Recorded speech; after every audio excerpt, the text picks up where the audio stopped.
Sugarcane. Hi, I'm Sal with Growing Your Garden with Sal, and I'm here with Dawndy Mercer Plank. And in the South, we grow sugarcane. It's been a tradition for years and years and years. And Dawndy has never grown sugarcane or had she.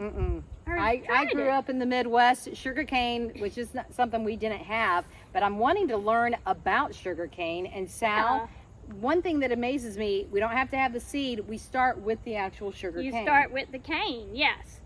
So actually, when a sugarcane replants itself, it starts to fall down. And if you have really warm, like warmer than South Carolina summers, it can just reseed like that.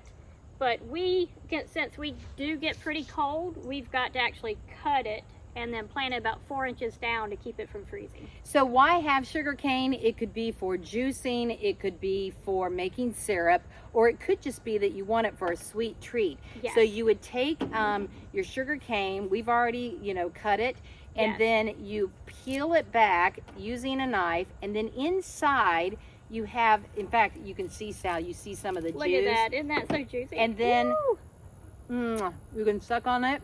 It's just like having a tablespoon of sugar. It is just amazing. a teaspoon of sugar.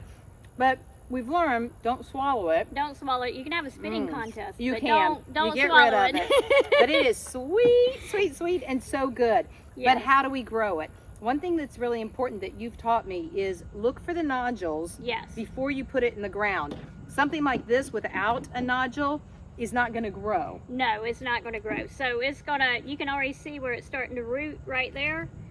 So about this time, you want this to stay dormant. So you want to plant it in the winter time. So as soon as you harvest it, which you don't eat or juice, go ahead, put it back in the ground. And then as long as it has a nodule, that's where you said the shoot's going to come up. Yes. And some things might have 2 nodules.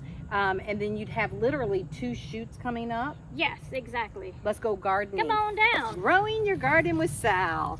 And in this, how far down do we go into the soil? You want 4 inches. Normally that's going to be a little more than your finger length. Okay. Down there. And talk about the kind of soil. Yes. Sal. Here at Sal's, we sell Sun-Grow 3B mix, which is a professional potting soil, and we mix that with Black Cow. It's just perfect, perfect soil. And then every season when you replant something, you'll just add in the Black Cow. And how many, like it's 2 to 1, right? Is it 2 Sun-Grow to 1 Black Cow? For sugarcane, I would do 1 Sun-Grow to 1 Black Cow because it likes good drainage. Okay. Yes. All right. So we get down about 4 inches in the soil. Yes. Stick that cane down in. Exactly. Cover it up. And then talk about how much watering does that sugarcane need? You can pretty much leave it alone. Now, you probably don't want a whole empty bed for all winter. So you could plant something like turnips in here or onions. And onions are great because it doesn't need a lot of water, and the sugarcane don't need a whole lot of water. So you can just put that on top, and then you don't have a bed going to waste. Because this actually will not come up till next year when the weather gets warm.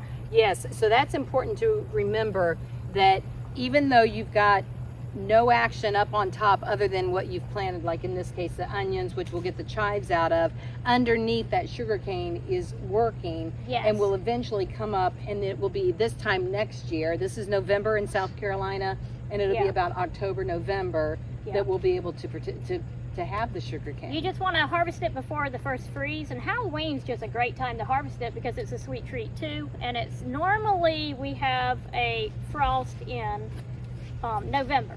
Okay. Not all the time, but normally. So October, around that time, is the perfect time. Well, and you of course can get a hold of Sal many different ways. Yes. One is to call the store. What's the number? 803-786-6546. And you're watching us on YouTube, but they also can get your newsletter that links to your website. How do they find you there? Yes, just go to the link below and click on that, and then sign up for our newsletter. Excellent. And of course, all the details are here on your site as well. Yes, Thanks they for are. always teaching us, Sal Sharp of Growing Your Garden with Sal.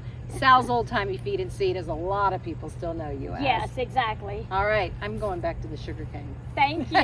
Thank you.